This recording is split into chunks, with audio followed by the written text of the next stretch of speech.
Hello, welcome to We Have Issues. I'm Anthony. And I am Stevie Wildcard. Every week, Stevie Wildcard and I get together and we do our best to overcome the various issues and obstacles that life throws our way in order to make comic books. Most recently, Steven, and hear me out, we've been working on a D&D inspired superhero culty comedy comic book called Deathless. Yes. It's almost got that It's same getting play it there. again ring. It's It's getting there. D&D Three inspired. issues in. Three I three love. issues. Ooh, I think you got it, Hit, Steven. hit it with hit it with me. Hit Right. me with it again. You ready for this? All right. D and D inspired superhero culty comedy comic called Deathless. That's it. It's Oh, dude, that's D&D inspired superhero culty comedy comic called Deathless. That's it. That's it. We got it. Right? I think we got the like absolutely. we got that magic. I love the double play on culty comedy too, because like cult comedy plus it's literally a cult in the yes, beautiful. It's perfect. It's glorious. I think it works, right? Like for those of you joining us for the first time, welcome. Thank you. Make sure you hit the subscribe button because we can use it. We get like one subscriber every 6 months, and we're like, oh, thank you. Welcome to our treasure you. We treasure your presence. Every subscriber gets a free ostrich. It might take a while for it to get there because it's running from wherever it came from. Unfortunately, it's coming from Australia, and they're not great swimmers. Like they're not. It takes them. Farm in Australia. They took them from Africa. They raised them in Australia. They have to go all the way up New Zealand, travel some sort of land bridge that was specifically fabricated by our cult so it could get through Asia to Europe just to get stuck at the Atlantic Ocean for a few months. Yeah, it's going to take a while for that ostrich to get to you, but it's going to be well traveled, just cultured as heck. You're going to love this ostrich and spend your time with it. But welcome to our show. And what we do here is every week, Steven and I get together and we talk about the issues and nonsense that gets in the way of making comics. Mostly, it's just stuff that just distracts us throughout the week, and things that tend to be the little bumps in the road, the quicksand that our shoes get stuck in as we're trying to traverse this weird world of comics. Steven, any big bumps in the road this week while you're trying to do your pages? More or less just standard life kind of did get in the way. There was just a bunch. I like how we're like Bizarro Goldblums. We're like life fucks up sometimes. Like it just life gets in the way. Life gets in the way. It gets in the way. Life gets in the way. It doesn't happen. No, find a way. No, we do. Yeah. And like last week, I kind of took some dinner reins over. Like I made like a lot of the dinners and last week. And I mean, because Tina and I are an absolute team. I mean, she's a boss. I mean, she's working and we slay the housework together. Just last week, I ended up being like where I was doing a little bit more dinner and stuff like that, which just takes up that little block of time I usually squeeze out of work. After work, I didn't completely fail. I didn't get a page done. So I did fail, but I'm completely structuring the next page, which is a very full page of aerial shots of 1980s punk rock cultists and perspectives and stuff. So it's been a fun page to I did add 4 panels. Nice. But okay. Yeah, no, so that's what I did. It was a lot of planning and structuring is like that what that page was. It sounds like it's a fail success. It's a fuck ass. Yes. Fuck yes. Or yeah. That's free. I'll take that all day, right? I mean, that's much better than we've had like straight fail weeks. This week, I didn't like I wasn't planning on working on the comic at all because I've been working on this editing job that I'm doing, and I've done really well. I got a lot done. I couldn't possibly say I felt because I did several chapters this week, and I was like, you've definitely been putting in your efforts. I mean, obviously, you're already so far ahead in terms of what Deathless needs from you at this moment, right. Anyway. So I'm excited. There's really no failure on your end. I'm excited once I'm done with this editing job this week to jump into coloring and lettering issue 3. Like, dude, I'm so ready. Because like this is my favorite chunk of the comic because like we're right over that hump of like the halfway mark. So it's like the colors and the letters, like by the time they all start coming together and like catching up to you, you're gonna basically be done with the comic, and then you're gonna be done with the comic like very soon. It's just it's one of those fun moments where it just starts to we're picking up steam and it's all gonna start like turning on itself in a fun way. But dude, I had a series of events this week that I was like, Was it a lemony snicket?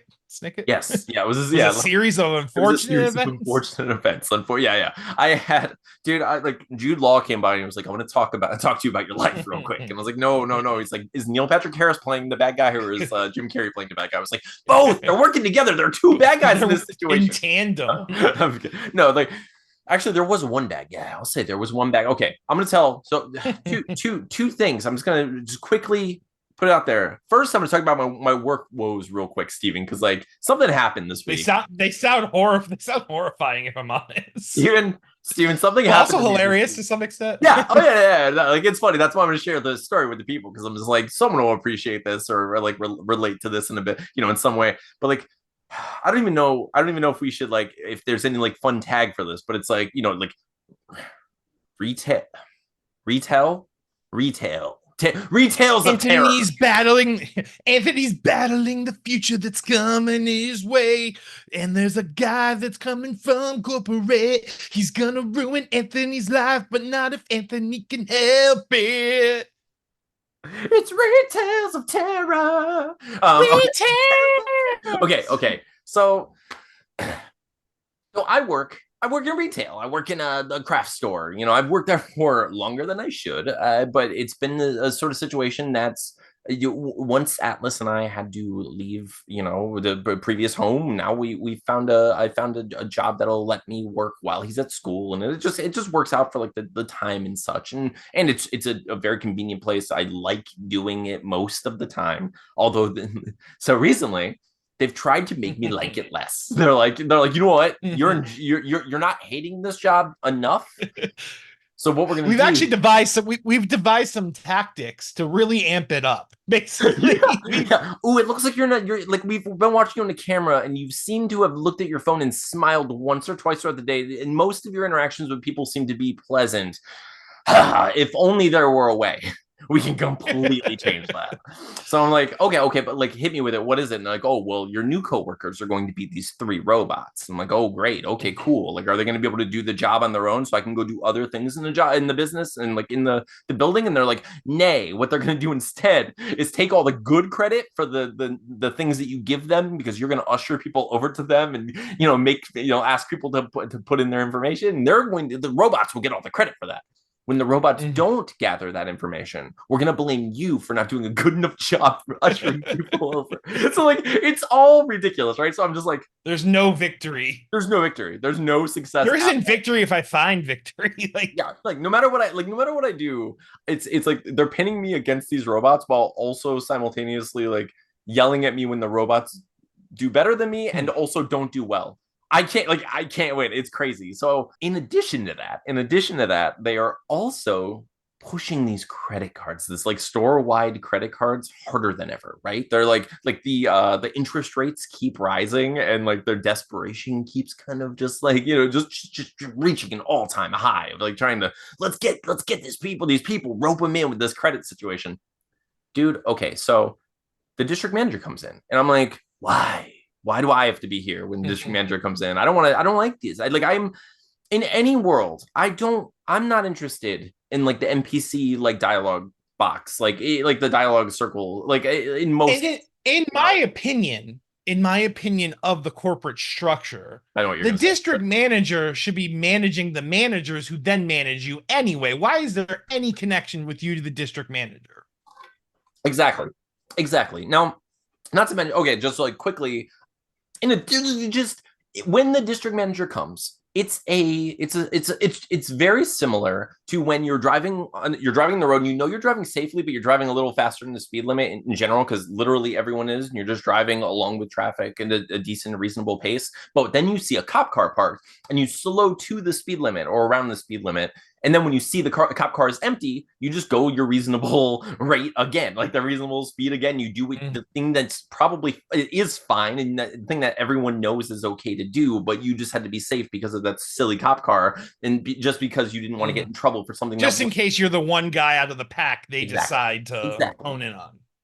So when this empty cop car parks itself in our store, everyone's like, "Oh, we have to be on our best behavior and do all this." Although we all do a good job at doing what we do anyway. So I'm like, "Okay, I'm gonna be on my best behavior, do what I'm supposed to do." However, he comes over to me and he says, "I want to do a role play with you to help you get more credit card applications." And I'm like, I wish you wouldn't. Like, I would definitely prefer to not do that. That sounds awful. Like, it automatically, like, immediately. Listen, sir, I keep role play to the bedroom. I was I gonna say, do I wanted to not. look at him and be like the safe word is glitter bomb. Like, get out of here. Are you kidding me? Like, I wanted to ask, yeah.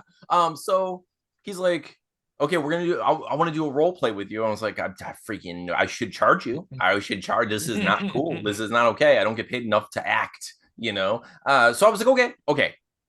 Empty cop car. I'm gonna go the speed limit here. I'm gonna do my best. I don't want to embarrass my boss. I'm just gonna get through it. I'm gonna get through it, right? It's just time. I'm gonna be here no matter what. This is whatever. I'll do this. As calm and collected as I could possibly be, I was just like, so what do you want me to do? And he's like, you're gonna be the customer. Okay. So if you're out there right now and you've worked retail at all, or if you've been in the world seeing people shopping, right? You know that there's a variety of people and different types of people. Clerks has taught us that there is a variety of different types of people who buy things and the way they buy things and the way they do things and the way they interact with people. So I say to him, or I ask him, what sort of customer would you like me to be? And he says, well, just be yourself. And I was like, that's a mistake. Like, I know immediately you don't mean that. So I was like, no, like, but what kind of customer do you want me to be? What kind of customer do you want me to be? And he says it once again, just be yourself. And I was like, okay. So he goes, go grab something and act like you're gonna purchase it and just be yourself. And I'll show you what you should be doing. So I was like, okay, nailed it, got it. So I grab something and I start walking. I start walking toward the front. And he's like, are you going to be taking advantage of our nine? I was like, excuse me, are these self checkout? And he goes, what? Huh? He goes, yeah. And I go, oh, I'm okay. I can do this. Thank you very much. And I just go to and I scan the item, and he goes, wait, but that's what you would do? And I was like, well, honestly, I don't often use self checkout unless it's absolutely necessary. Like if I if I see a huge line at the grocery store and I really don't want to fight that line, and then checkout's like self checkout's wide open. Yeah, That's when I use self checkout. That's what I said. So I was like, look, in most cases, I don't use self checkout. If I were in a situation like this where I was kind of forced to use self checkout and someone started talking to me about something that wasn't what I was doing, I would just simply say no, thank you, and I would just continue. And he goes, whoa. And this is where I was like, that thing that happens when you can tell that someone doesn't speak your language at all, and you just like your heart starts getting like elevated, and you're like, oh, this is weird. Like we're having a moment. We're having this weird, like this is a confrontation that doesn't need to happen, but it's mostly because you're not listening or understanding what I'm saying. But that's because you wanted me to behave a certain way, and I didn't, and now it's weird, So and you asked him ahead of time. You're like, hey, what kind of customer do you want me to be? You want me to be like a inquisitive customer? Because okay, had he said, because the truth is, and he knows this, and everyone knows this, the average person, beyond the average person, most people, the majority of shoppers don't want to be bothered with credit cards. They don't want to be sold extra things once they're already at the register to purchase something already. It should be a moment where you're like, oh, thank you for shopping here. Let me help you through this transaction. This is the part you don't want to be doing, which is giving your money and your information and more of your time. Like we should be thankful that they're not just simply taking the stuff and walking out to save themselves some extra time and steps. So I'm like, okay, yeah, okay. If you want me to ask everyone if they'd like a credit card, I know I'm going to get 100 out of 100 no's. I understand that's what's going to happen, and what they really want me to do is try to manipulate people into making them feel as if they're getting something out of this, and which I know they're not, and they know they're not. Which it's like, at what point is that fair to you as a associate at this store? Because like, you're not a salesman. If you wanted to be a salesman, you can go sell cars at like a dealership or something like that. Like exactly, your job is not that. You're already wearing them. Like how many masks in one place of work? Like you need now. You need to make the company money by doing sales. That's ridiculous. Yeah, it is. And and for those of you who are like, oh, I wonder if he gets any sort of compensation. I mean, no, there's no additional compensation. There's nothing. You know, at one point they were like giving people $1 for every credit card that they got, which is laughable, of course. So he says to me, well, which is it? Do you not use them, or do you do this? I was like, I as I just previously said, when I'm forced to use them, this is how I would react. I would say no, thank you to the person trying to sell me additional things, and I would continue with what I'm doing. He goes, no, well, you're contradicting yourself. I was like, I don't think that word means what you think it means. You know, like it was, but here I am with this person who's my boss's boss, and I'm just like, you're stupid. Like you're literally not a smart person, and but I don't know.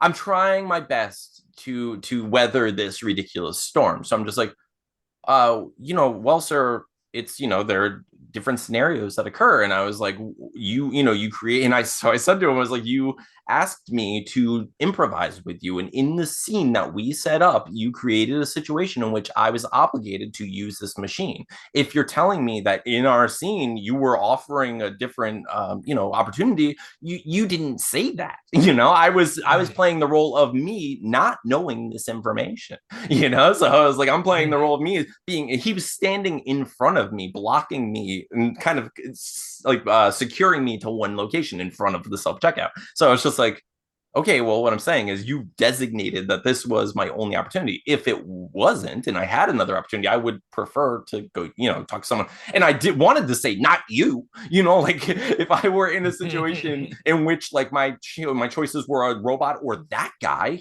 he's the worst robot, like I don't want to talk to the robot that's trying to. I have a chance with these other normal robots. Normal these robots, non-aggressive, these non-terminators, if you will. So then, dude, the best T900s, the best possible thing happens, right? The best possible thing happens. So a customer starts walking over, and and I say, oh, will you please show me? Will you please show me exactly what you would like me to do with this customer? And he goes, and he turns around and he starts trying to do what he did to me, where he goes, will you be saving to 9, or what would he say? Oh, will you be earning 9% today? Or blah, blah, blah. And the customer goes, Steven, I'm not kidding. This is exactly what happened. She goes, are these self-checkouts? And he goes, what? Yeah. And she goes, oh, okay, I can do this. Just like I did. Steven! It was like there was no better proof of like a cosmic like comedy than that. It was amazing. It was so funny, but also I was just like, I just want to leave. I need to get out of this building. But that was so funny. It was so, and then Steve, he got all flustered, didn't do what he was supposed to do at all, and right in front of me, and then left. Then he just turned around and he walked away and he just left the store. No, then he left and he went deeper into the store and he did what he should have been doing the whole time when he was messing with me instead. He went around and then he didn't say one single word to me the rest of the time he was in there. Isn't that crazy? Well, because I mean, let's be real. You could, in that moment, he completely lost. What was he going to do?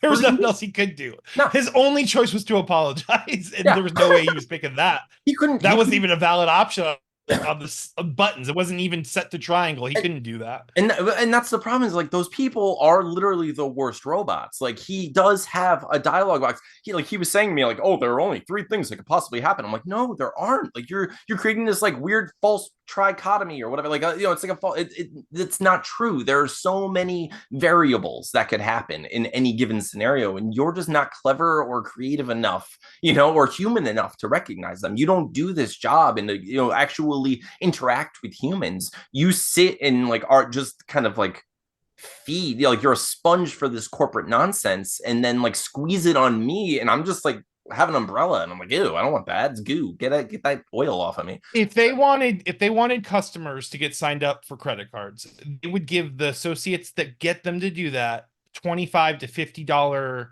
per customer 100%. If the card gets approved. That simple. If the card does get approved, you're telling me I'm a responsible credit card user. I Mhm. never let interest accumulate. I pay my card, my monthly, every month.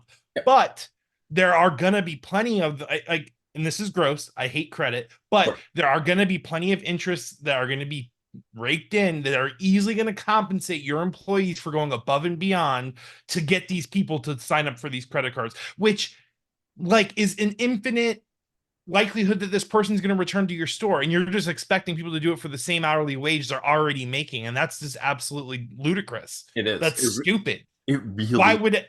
Not to If you mention, I mean, they've created a situation in which they're depleting the hours from our store due to putting in robots where that other stores are taking out due to theft and such. So like it's already very suspicious and very awkward and weird. And that just like that whole situation was just, dude, so frustrating for me. I was like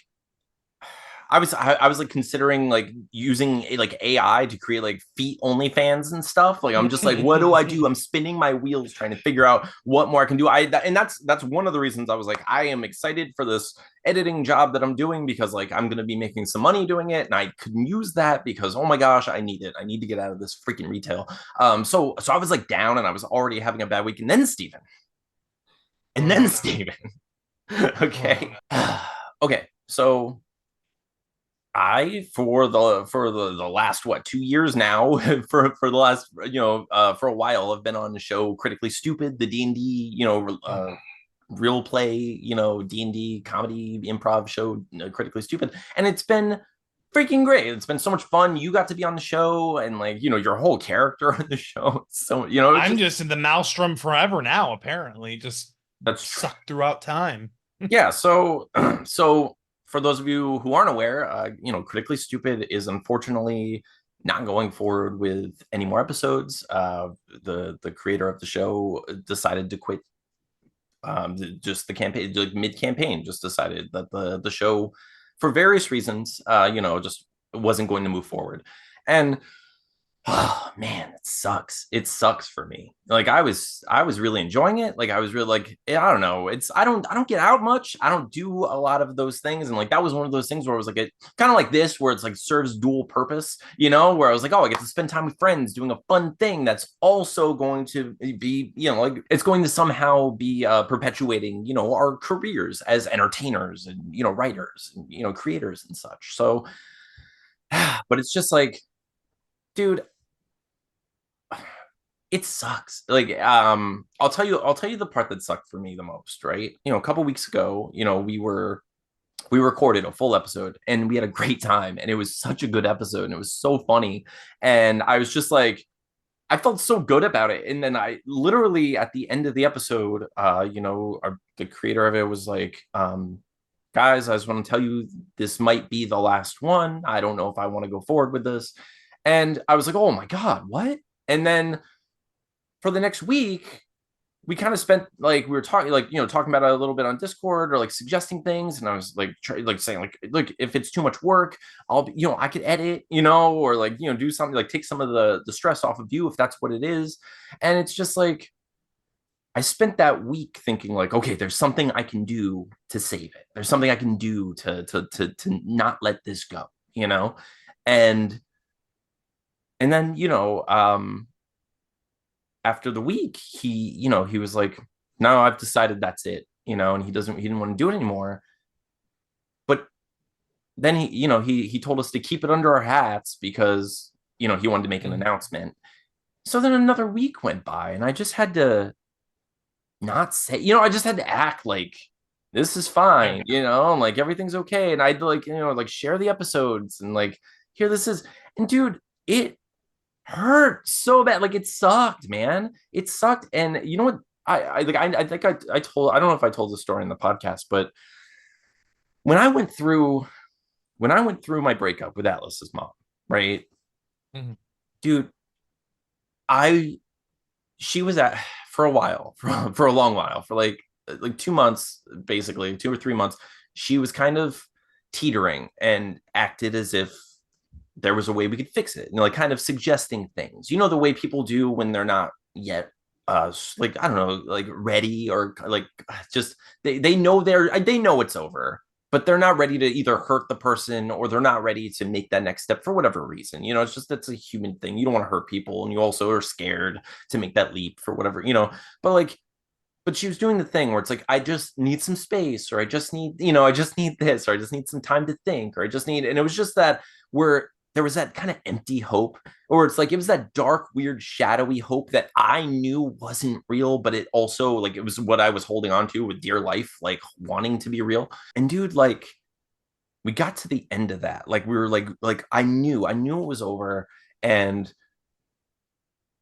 dude, like my parents my parents were like they invited us to the beach, and they're like, hey, we got all this stuff and we want to go to the beach, and like we want to invite you, and come on, we haven't seen you in like a month, and like, and I wasn't ready to tell them, but I also was like, I don't know what to say to them, and I'm like, I don't know what to do. So we ended up going to the beach, and I remember that car ride like it was freaking yesterday. Like I remember driving, and like Journey, like the song Faithfully came on, and I remember like, how it's just like I'm faithfully, and it's like, of course she would like previously in our relationship, she would have said my name and I would have said her name. Like, and it was like a cute thing. And now it was like tears came down. I'm like driving in the car, and like I'm just sad while the song's on. And then we go to the beach, and I have to be at the beach, just kind of like which is a place we already don't like. I hate the beach. I freaking as Floridians.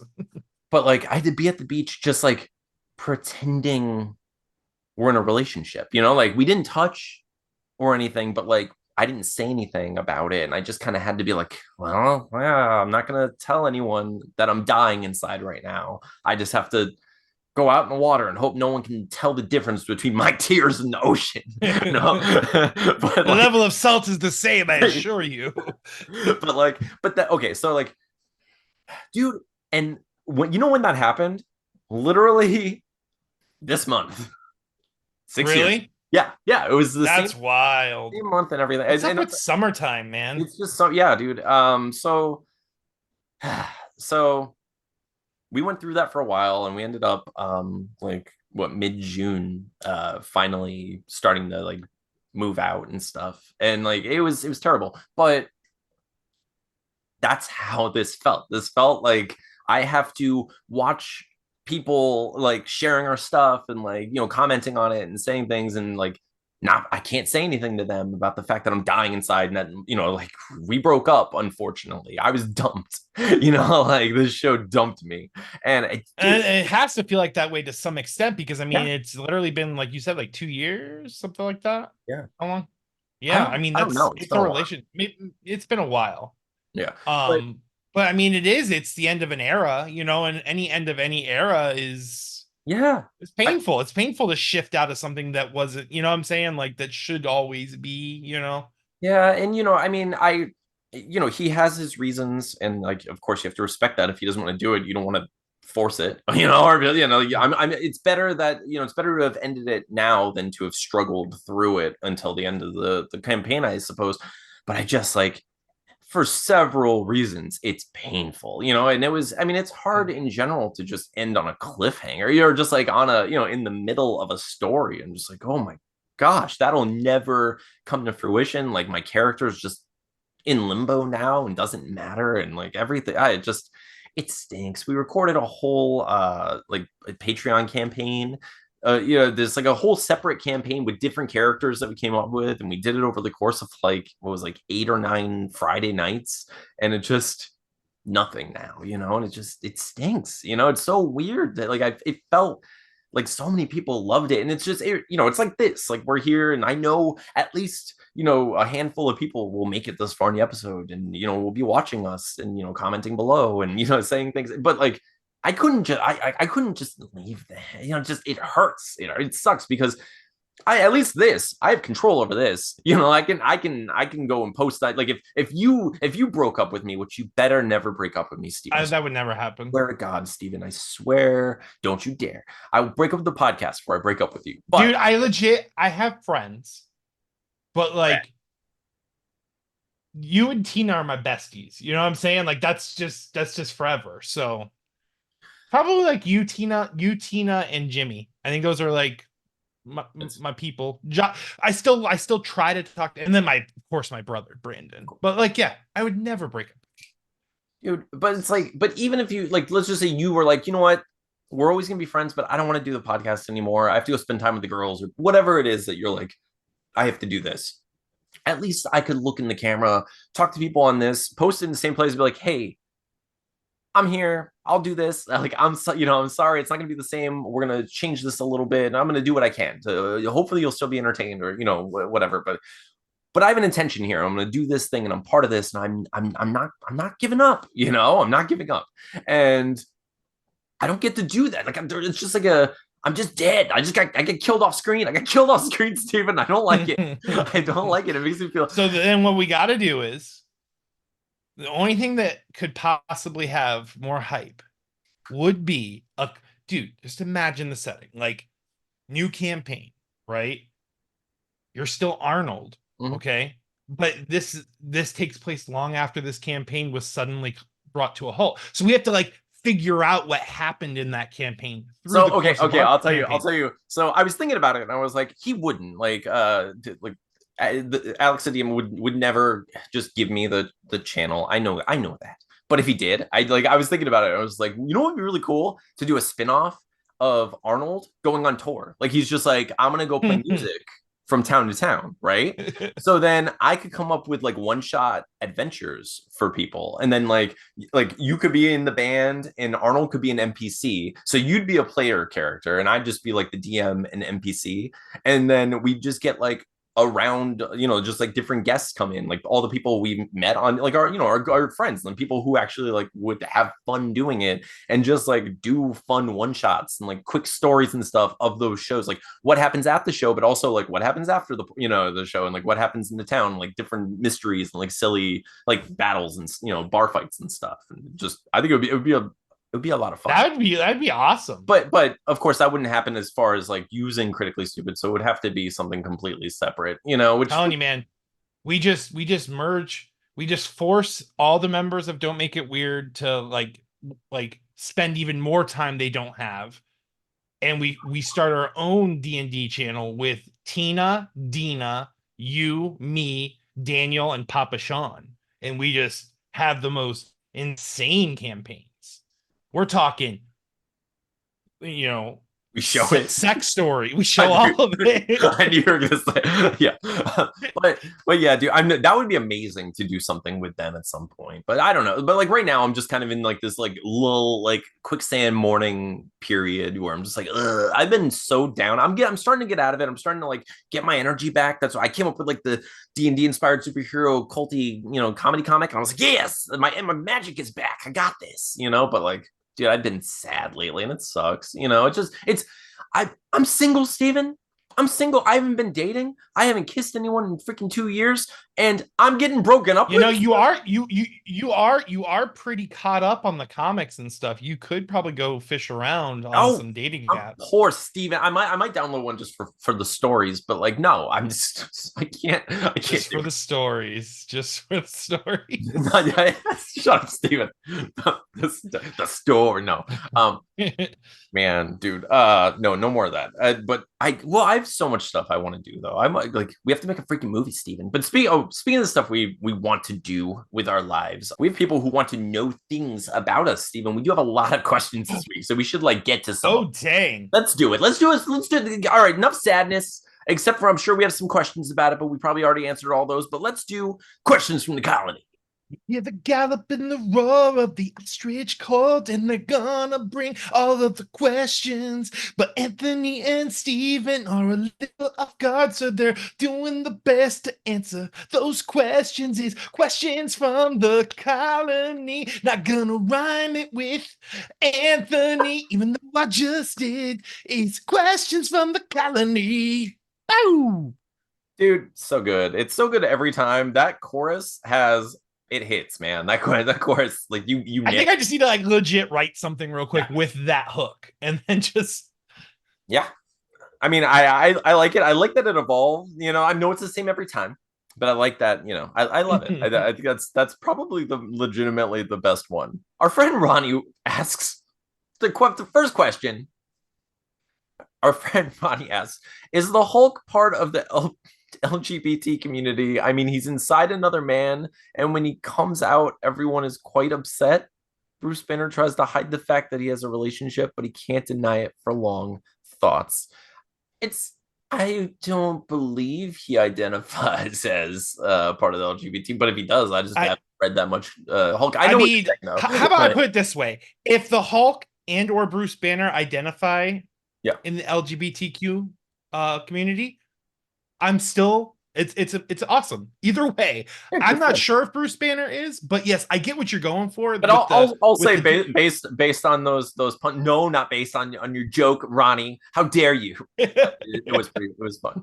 Okay, another okay, ready? So our good Miss friend, you, Ronnie, by the way. I haven't seen you in a minute. yeah, But I'm also not on Twitter, and I apologize, everybody. I have like been off and on Twitter. I just drop random nuggets. I'm not there as often as I should be. I apologize. I no, love you all Steven has very a much. good So. life and he's happy, and that's when we shall be thankful and proud of him. All right, so our good friend Lee Newman says, could we please get a shout out for our Pride covers?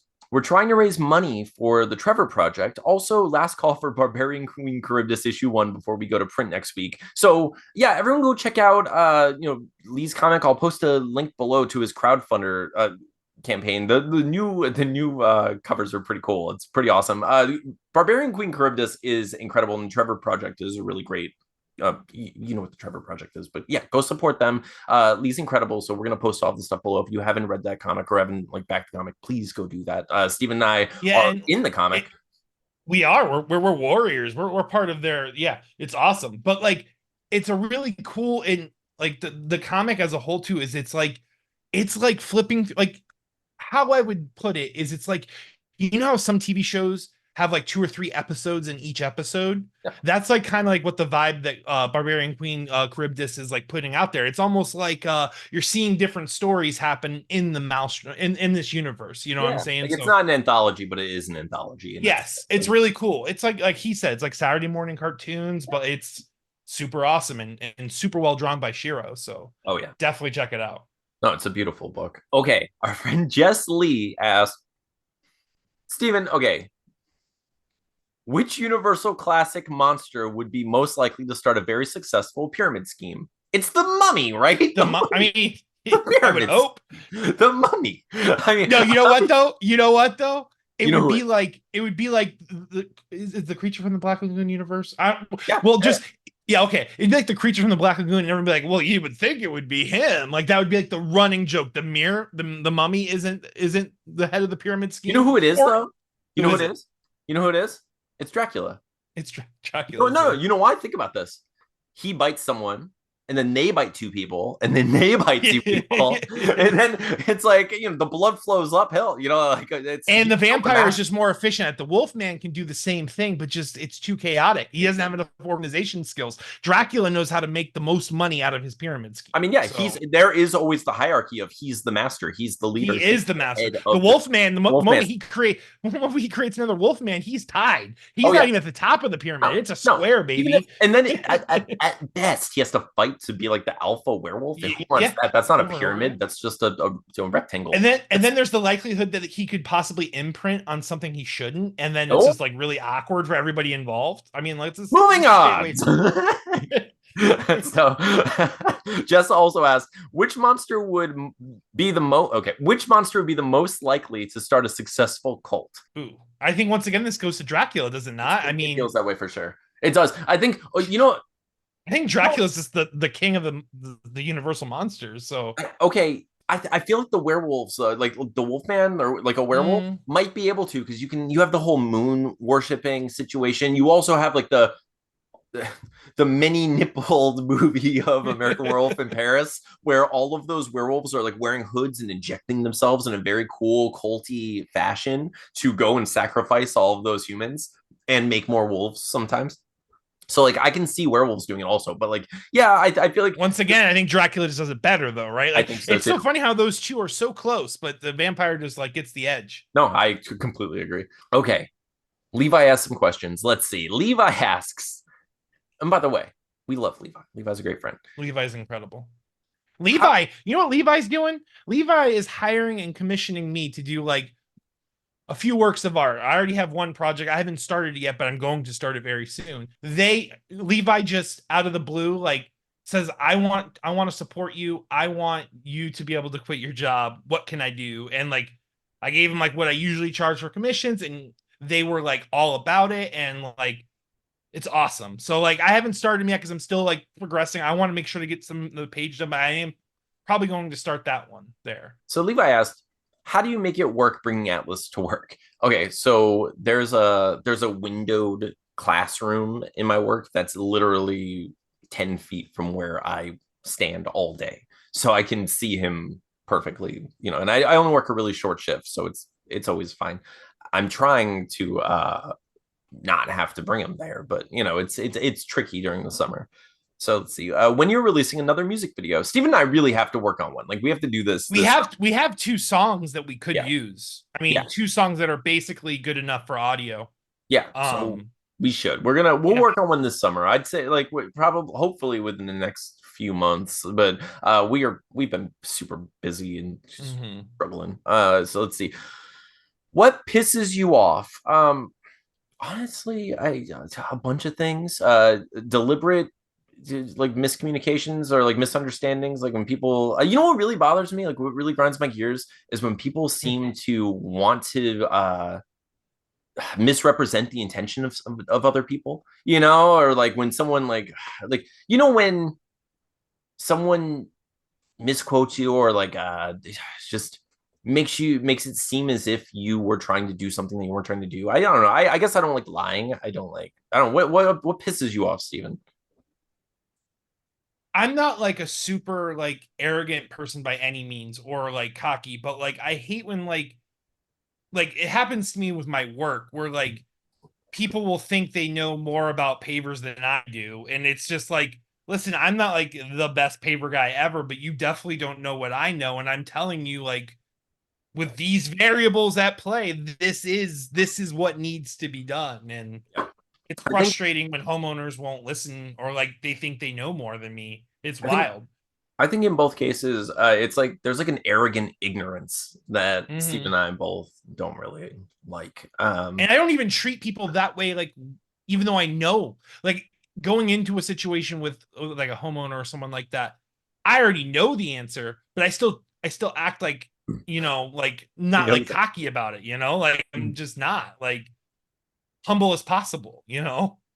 Okay, Steven, will you finally tell Levi your biggest regrets? What are your biggest regrets? One of my biggest regrets is genuinely not proposing to Tina much sooner. Like, took me way too long. Granted, there was whatever the course of our relationship was, but I knew she was the one right off, and I definitely kicked that can too far down the road with like, like almost like 80, like just like weird excuses like, oh, I can't afford a proper enough ring, or I can't do this, I want this to be trying to make it just right, and then just never pulling the proverbial trigger on it, and like that's probably my biggest regret in my life. For sure.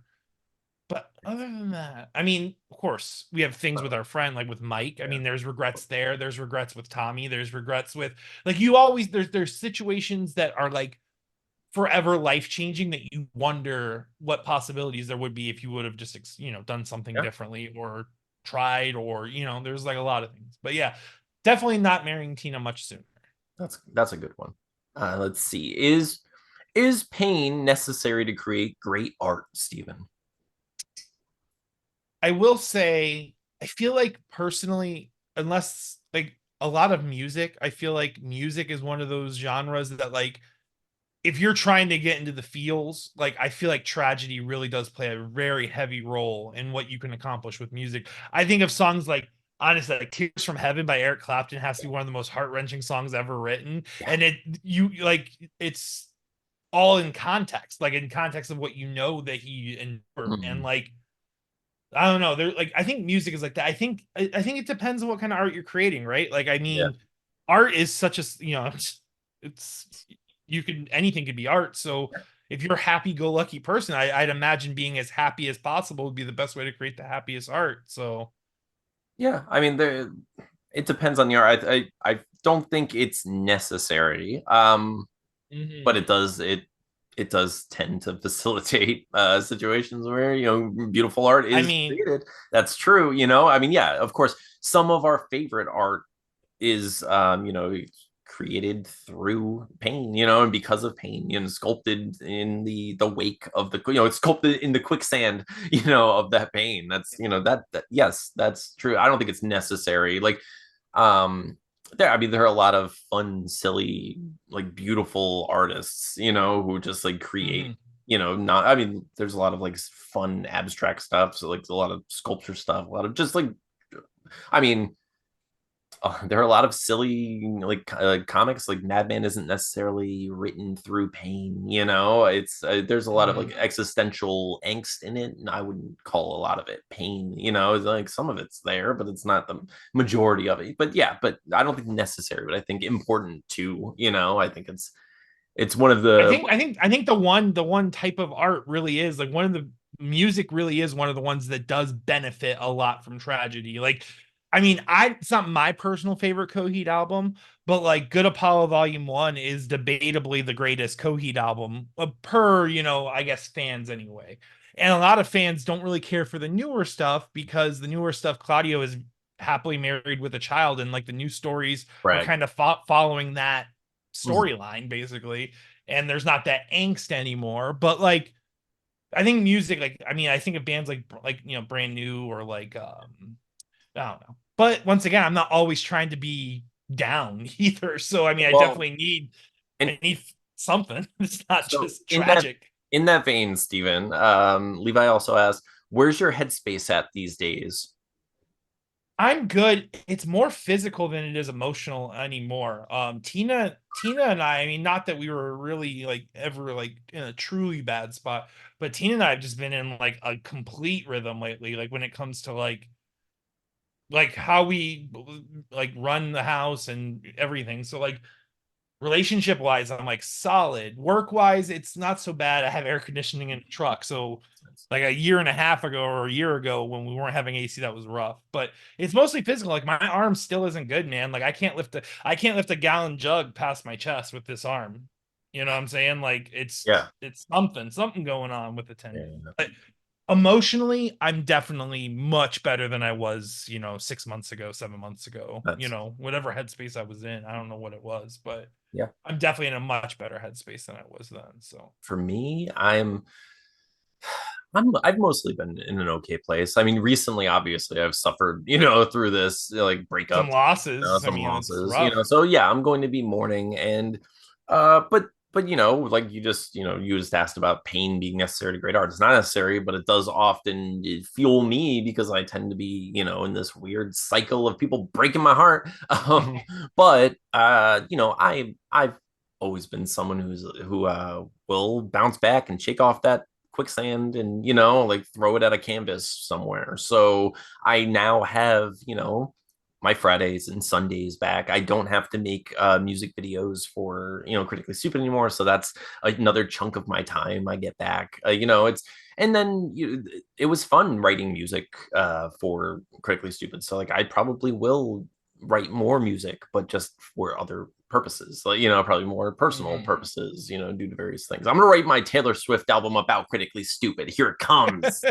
No, but yeah, I've been in an okay place. I've been in the best place with Atlas. I mean, no, it's similar to what you said about Tina. Like we're not that we are ever in a bad place, but it's parenting. It's this whole organic situation where you just kind of like you get overwhelmed at times, and then you end up like, I mean, being attentive, but not as attentive as you'd like to be. And then you do too much and you feel like you're not doing enough. And then it's a whole thing. But like recently, I feel like we really have like a great balance where he's his own person and we spend most of our time together, but then we separate and I do my thing and he does his thing. And then we come back together throughout the day. And it's just, we keep finding each other in these fun ways and like spending time together in memorable ways. And it's been great lately, so I love that. But yeah, headspace wise, I'm mostly fine. I do want to get out of my job though. I like the thing that's been kind of bothering me lately is I find myself kind of spiraling through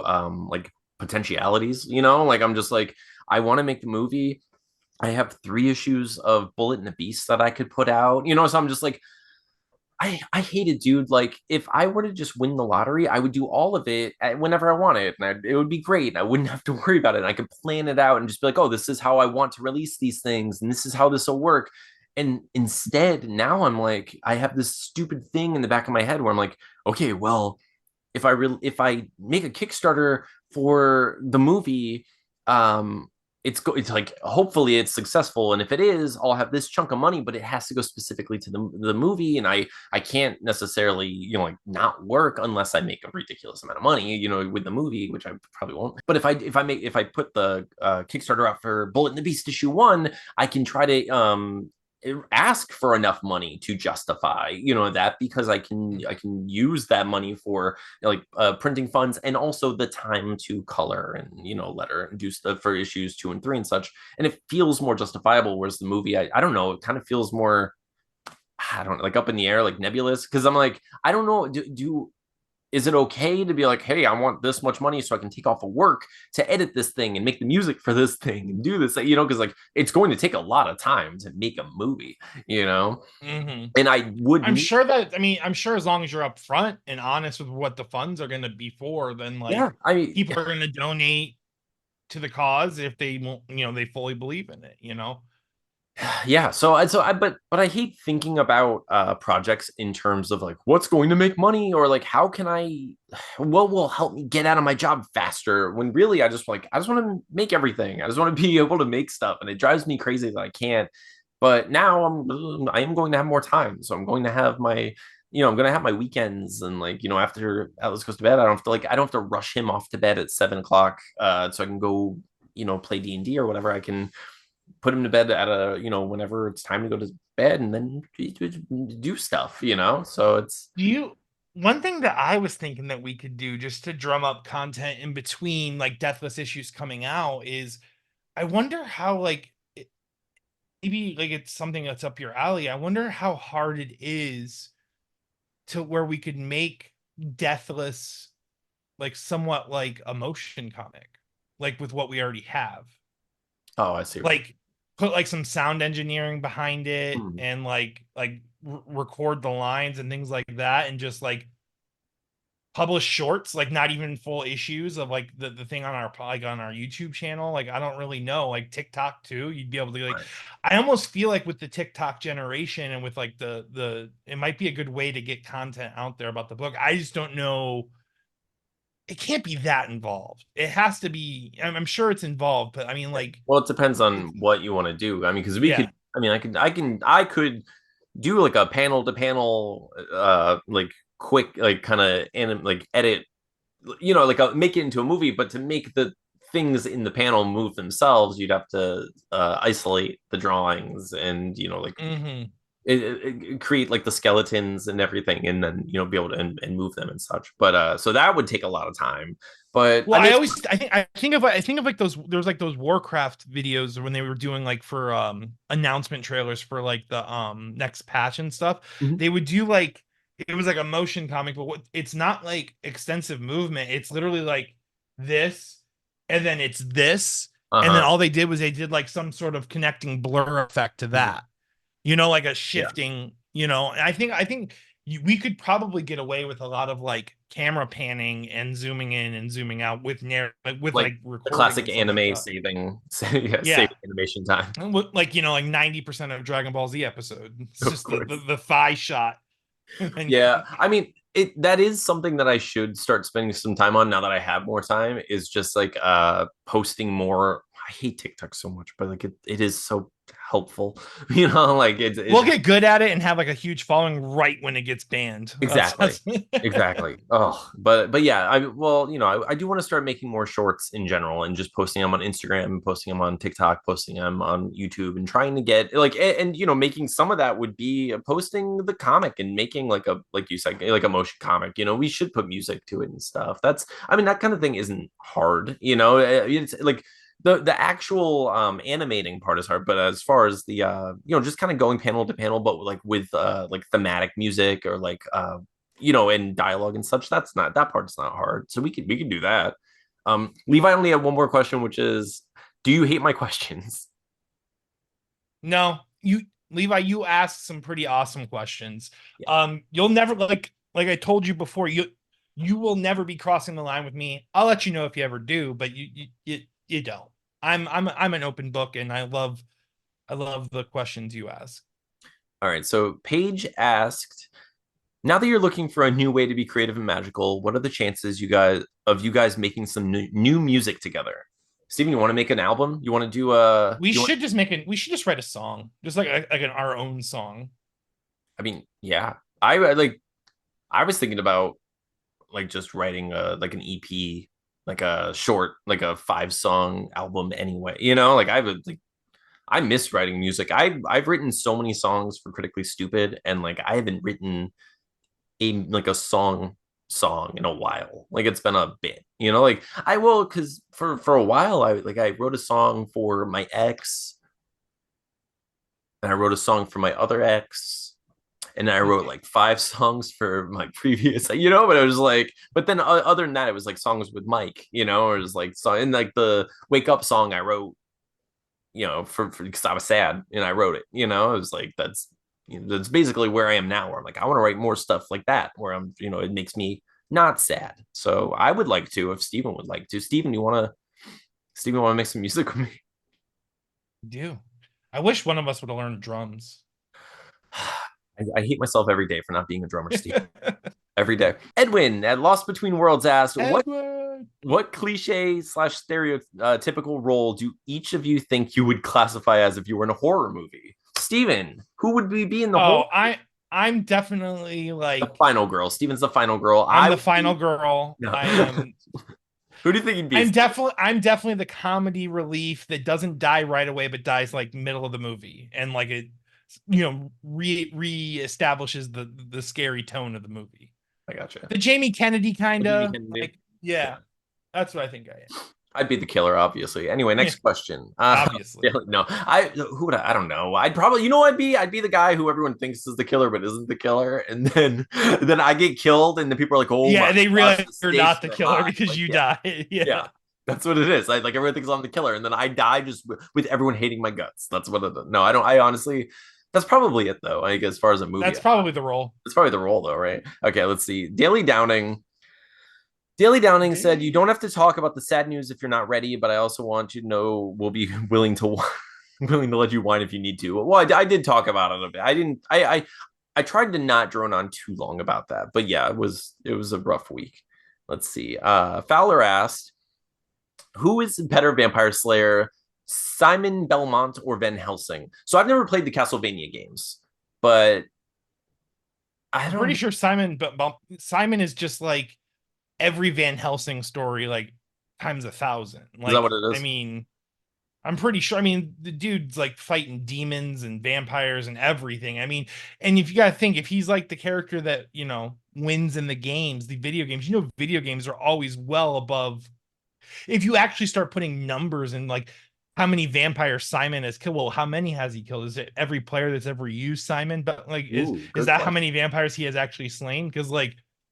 But yeah, Simon is. Wait, Steven. Are we talking about the best Castlevania player or the worst Castlevania player? It all depends on which story we're watching, huh? Because there are I'm sure there are some bad Van Helsings out there, but there is but there is a Castlevania show. I've never seen it, so I imagine that like Simon's in it. I should watch it. I heard it's pretty good. It's probably great. I don't know why. The Netflix one. It's like an anime. Yeah. But I do like the idea that like Van Helsing, at least like. There's a lot of media, and he basically is the same kind of character in every single bit of it. Whereas Simon, there are versions of Simon. There are variants of Simon that have died on the first enemy over and over and over, and it's just some mad child throwing the like Sega Genesis controller, going, "Dang it, I'm the worst son," and just like can't get it. And that's Simon. That's as much Simon as the person who like speed runs through Castlevania, right? Like it's the same Simon. It's gotta be. So I'm gonna raise that Arthur from Super Ghouls and Ghosts and Super Ghouls and Goblins is the best Slayer of all time. I'm with you 100% on that. That game is way harder than any Castlevania game will ever be. So unforgiving. Like I almost played. Okay, so I was thinking, I was like, what am I going to stream next? I beat the first Zelda. I was like, I don't feel like playing the second Zelda right away. What do I stream? I almost, dude, I almost put on Super Cools and Goes, and I was You like, are no. so I lucky just you get, did not. I know, because I get so mad because I remember, and that what happened was I took a second and I went, no, because it's unforgiving. You literally get to any part in the game and you die and you start over again. It's just like, it's so mad. Literally, that game is like Super Meat Boy. Oh, It's literally trial and error. That whole game is just learning where every enemy is going to spawn over time. And then yeah, once you get game over, you do start off at the first level again. it's so It's bad. a crazily unforgiving game. All right, let me see. Oh, Fowler also asked, it's time to reboot Buffy the Vampire Slayer. Your choice of movie or series, 6 seasons in a movie. Who's your modern ideal Buffy and Giles? Like if they recast today. Yeah, if they recast today. Hmm. Oh God. I mean, it's, I don't know. Uh, you know what's funny though? I know everyone's gonna hate me for this, but I think Sydney I Sweeney. wonder if it's I think Sydney Sweeney should really. be Buffy. You want to know She why? kind of. She You know also why? kind of has who what? I think because what makes Buffy work was she was just a cheerleader who becomes this super badass. So when you think of Sydney Sweeney and you think she couldn't do it, that's why she's perfect for it. She's beautiful. She's unassuming. She doesn't seem like someone who would have this dark, shadowy life after school of murdering monsters. You know, she seems like someone who's like going out on dates and like flirting. Just probably what she should be doing. It's not what she's doing. What she's doing is she's going out to the graveyards and she's protecting, Sunnydale, and she's protecting the people. Who's what's the actress's name that plays Wednesday currently? Oh, that she'd be good too. She's no, Jenna Ortega. yes, she's Faith. She's gonna be Faith. That's a good one. That's a good one. Oh my Yes. gosh, that's a good one. And then Giles, though. Giles, I mean, Hang on, Giles. Who would be Giles? dude, what about what's his face? Doctor Strange. Ooh, Benedict Cumberbatch. I can see that. I can see him playing a good Giles. I could see him being Giles. That would be fun. Yeah, it's I don't know. Yeah. We love Buffy. We watched all of Buffy together at least twice. Like we like I wouldn't love to watch the reboot, but I would watch the reboot. Like I would 100%. I'd be like, oh my gosh, I hope they don't screw this up. Tom Holland is Xander. They have to fix Xander. I wonder. I think he's too like cute. I think Too I think cute. You Xander has need a to little be. edge to him. Yeah. Fowler's last question. Do you guys remember Pogs? Yeah. Alf's back. I never played them. I just collected them. Yeah. I just bought ones that looked cool. I played. I used to. I got this slammer that was so cool. I feel so old talking about Pogs. Thanks, Fowler. But like, I got the slammer, and I remember like I was so good with it, and I used to just like win Pogs off of people in my aunt's like apartment community, and I was just like, I don't know. It felt like Pog Mafia. I was just like, yeah, ha, give me those Pogs, the sweet circles. Yeah, it was a good time as a kid. Charlie Crossbone says, name 3 celebrities you would be in a human centipede with. This is a dangerous game for a married man. Steven, wait a second. Steven, why don't people play Fuck, Marry, Kill, but with the human centipede, like front, middle, back? But you like who? Like, okay, wait. Let's just choose one celebrity. Go ahead, name the first celebrity that comes to mind. I don't care who it is. Go ahead. Oh man, Will Forte. I don't know why. Okay. Me, you, and Will Forte. Steven, who's the front? Who's the middle? And who's the back? You choose. Oh, this is very easy. I do not want to eat shit, so I'm in the front. Will Forte is the middle, so it's not awkward for me. And you're the end.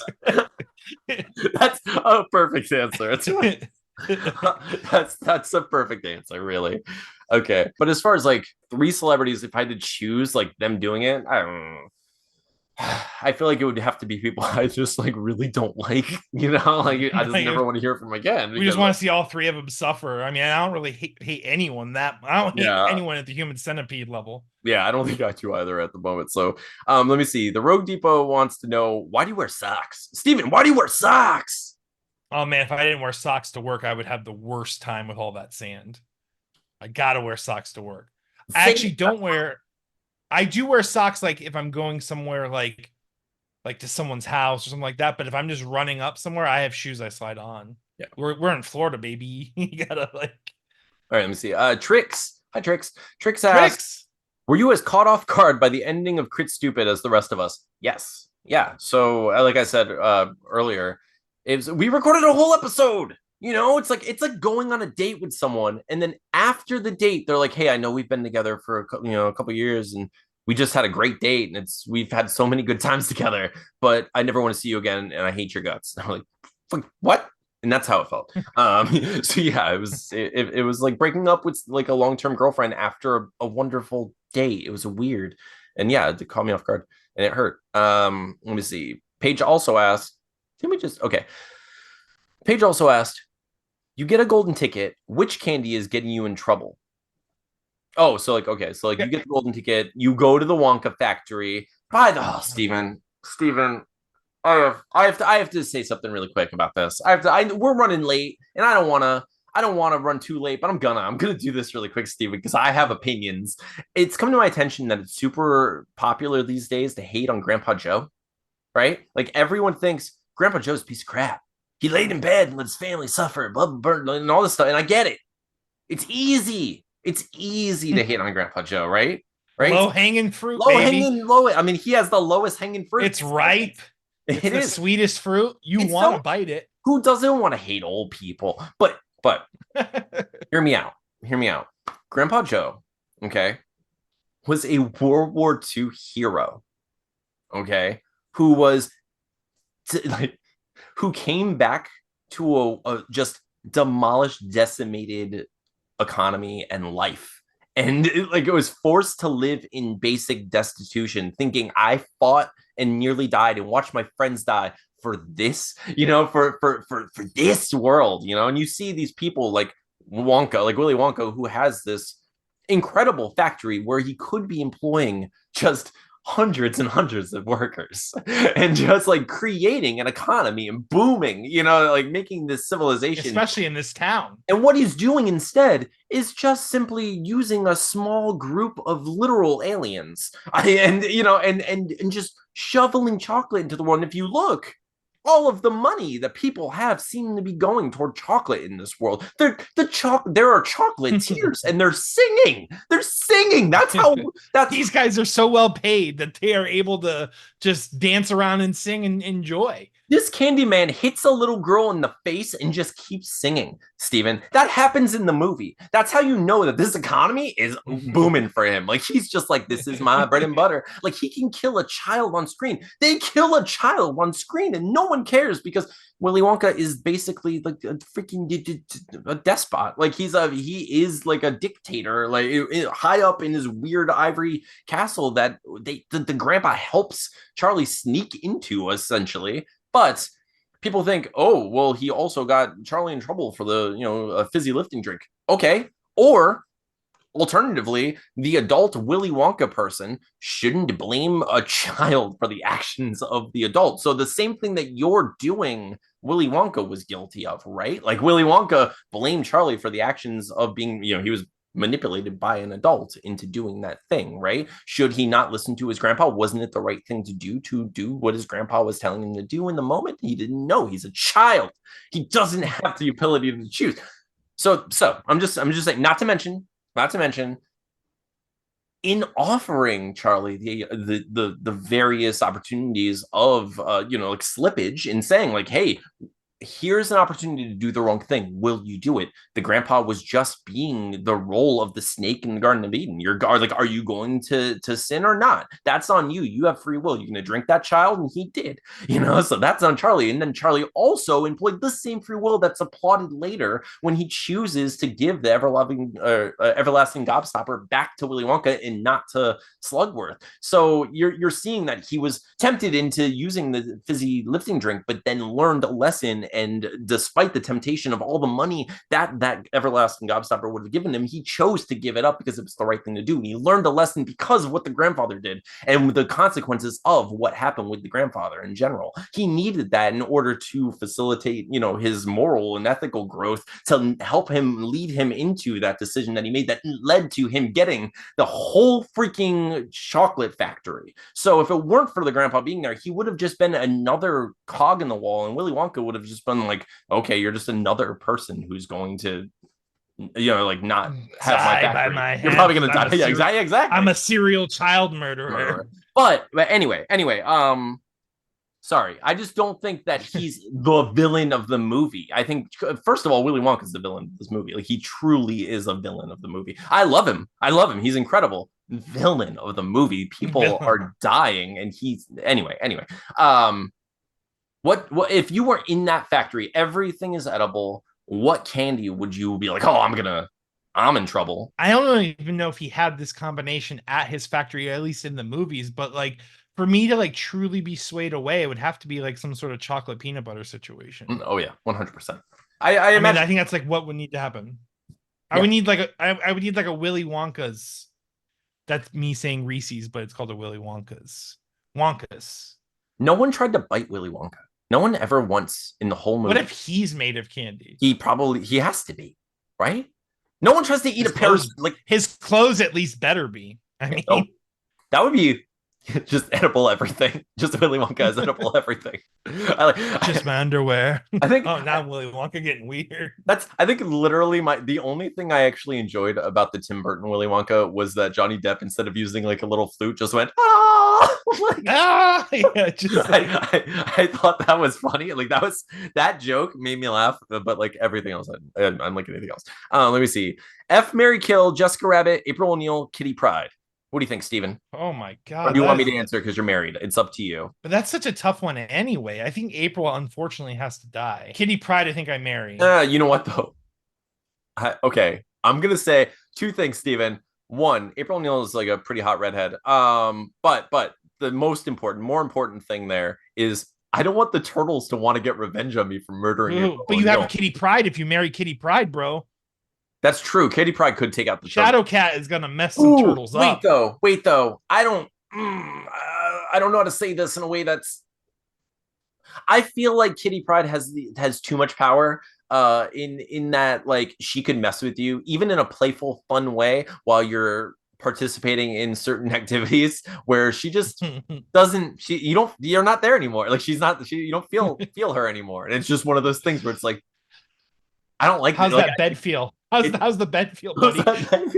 I feel like it's there's like a danger and a like, well, that's why you marry Kitty Pryde, though, because then you have those like funny. That would be pretty funny. That would be like that would be pretty funny. And she could always.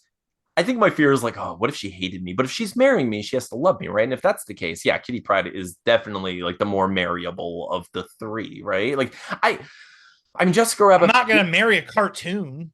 Not with that attitude, Steven. No, I'm with you. Yeah, turtles. Maybe I would kill Jessica Rabbit then. Yeah, because like I'm not afraid. Not kill April O'Neil, because maybe the Revenge of the Turtles really is intimidating. It is. I mean, more so than Roger Rabbit. I'm not afraid of Roger Rabbit coming after me, but I am afraid of the turtles coming after me. So I think I would probably murder Jessica Rabbit. I would probably bang April O'Neil, and I'd marry Kitty Pryde. That's probably what would happen. Let me see. You answer an ad to time travel with a stranger. Where do you want to go? Steven, where would you go if you could time travel anywhere? Dude, I gotta see me some dinosaurs. I'm a basic bitch. I'm going back. I think we'd have like that is. I have to see. Of course, there are things we want to see, right? There are things I want to see. Like, if listen, and I know this is gonna sound stupid and pretentious, but like, if Socrates was actually put on trial and like sat there and was just, and they were like, what do you think you deserve? What punishment? And he was like, freaking feed me 3 meals, jerks. And like, that's the funniest thing in the world. And like, but I don't speak Greek. I don't speak in these languages, so like I can't go back. Like, yeah, exactly. Okay, like there are things in English. Like, of course, I would love to go back and see like an original like performance of a Shakespeare play. Like, go see Hamlet live, like in the Globe. Like, see the first ever production of that. That'd be freaking amazing. You know, what'd be cooler than that? Seeing dinosaurs, Steven. Seeing freaking dinosaurs. There's I literally would nothing that beats There's dinosaurs. nothing that beats. I don't care. I would love it. I can't tell you the way my heart would flutter if I saw some of these incredible things. But like I want. You don't think I want to go see like Jaws in the movie theater, or Star Wars in the movie theater, or like just Evil Dead, any freaking, but like any of these classic awesome movies. Terminator. Oh, I'd go see Terminator 2 in the theater and just like sit there and like it'd be so cool. But nothing would nothing would match seeing a freaking T-Rex. Like, just how cool would that be? Right? Just like, oh, it would be incredible. Not to mention, we know something that no one really knows, right? Yeah, like we know what they actually look like. Dude, did Yeah. they have feathers? Were they chunkier than the bones make them look? Like what was it?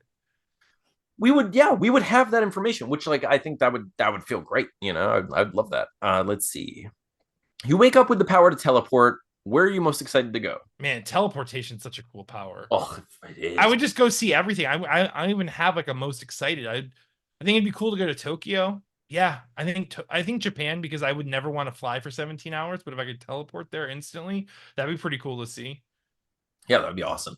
I mean, I'm pretty similar. I hate to say it, but like, dude, I would teleport and I would learn how to use it. And then I would basically just sit for like an hour and try to figure out how to make all the money in the world with it. You know, like I really would. I would be like, because like I'd want to, Steven, there's no reality where I can teleport and I ever go clock in to a job. Like, it just, No. I would die, Steven. I would die. Like, can you imagine like having ultimate power, like having some incredible power and still having like to go work retail or have it go like work out in the sun, like doing pavers, and you're just like, I can freaking teleport, you know, like you have to. So I would like, and I hate to say it, like I would take Atlas to go see snow. That's probably the first thing I would do. Is I would take him. I'd make a flag and I'd go to the top of Everest with him, and I'm like, ha, yep. Suckers! And I would just disappear. We win. Like, we win. Like, screw you. Like, I'm not gonna be one of these like 27 fools who die going up it every year or whatever. You know, like, no, I'm gonna teleport to the top. Like, who cares? It's funny. Although I like Everest is, from what I read, surprisingly survivable. Like, it's like most people, it's something like 90% of people who try to succeed. So it's People that failed just people have failed just didn't have enough prep time. They didn't Batman enough, I guess. But yeah, I don't know. I would do stuff like that. Like, I would take Atlas to like beautiful places and experience that stuff. You know what would be cool? I'd just like take a camera and just like film and like go on TikTok and be like, oh, look at us, and just make $1 billion on TikTok just seeing every site in the world. It would be the easiest thing in the world. Yeah. And then I'd rob banks because I don't I mean, I would rob banks. Steven, I don't know. I do find myself like circling that drain every once in a while where I'm like, is it really wrong? Like, you know, like when you come to these big corporations and like these banks with all of their insurance. And so, Steven, this is maybe Robin Hood was on to something. Yeah. I do have a really good idea for robbing a bank, though. I'm pretty like, I know we'd get away with it. I know we would. So, Steven, this is what we're going to do. Anyway, Steven, so what are you going to do this week? I'm going to continue to plug along on this page and this comic as a whole. That's my goal. I definitely want to get one page done this week entirely, but I want to get a little more. So I'm going to aim for more, but do one. Nice. This week, dude, I'm going to finish that editing project that I'm working on. I'm going to completely finish it. And then I'm going to use my weekend to, first of all, celebrate and like relax a little bit. But I'm going to like plan my next like month, basically. Like, I'm gonna figure out what the heck we're doing. I'm gonna work on episode 200 with Sean, producer Sean, who's helping us out with that. Yeah, so for life. Yeah, so I'm gonna start like planning some of that stuff and work on that. I'm probably not gonna do a lot of comic stuff this week, but I'm gonna get a lot. I'll send you the pages that don't have the lighting effects this week too. Very cool. Perfect. But that's what we're going to do this week. Let us know in the comments what you're going to do this week. Also, let us know who you would like FMK slash like human centipede. Like, let us know who you'd centipede. Okay, it's very important, especially if it was. How about this? If it's me, you, and Steven, let us know. No, please. I mean, do it. Actually, do it. Do it. No. Maybe do it. Maybe do it. Do it. Tina's going to answer this. Tina's definitely going to answer this. Thank you all for watching. Thank you for listening. If you're only listening on one of the various podcasting apps, thank you. And thank you, JD, for reminding me every single week to post on those. It really means everything to me, and I freaking would be lost without you. But please make sure you visit us on youtube.com/We Have Issues Podcast, and you can catch all the videos and see our like ridiculous shenanigans and pages and such as we share them. But in any case, thank you so much for all of your support and your, just love and kindness throughout this, whole journey. I know, I've been feeling, down lately, but I'm getting there, Steven. I'm getting there. We'll be good, man. We got this. Issue 3 will be, done in no time, and then we're writing a Taylor Swift breakup album. It's happening. It's happening. You just wait. We're gonna tour stadiums, and we're gonna be like, you don't know which podcast we're talking about, but it's a D&D podcast, and it broke my heart, and it's gonna be all songs about that. No, but thank you all for watching. We really love the heck out of you. I'm Anthony. I'm Stevie Wildcard. This is when We Have Issues. We'll see you next time. Bada bada boo!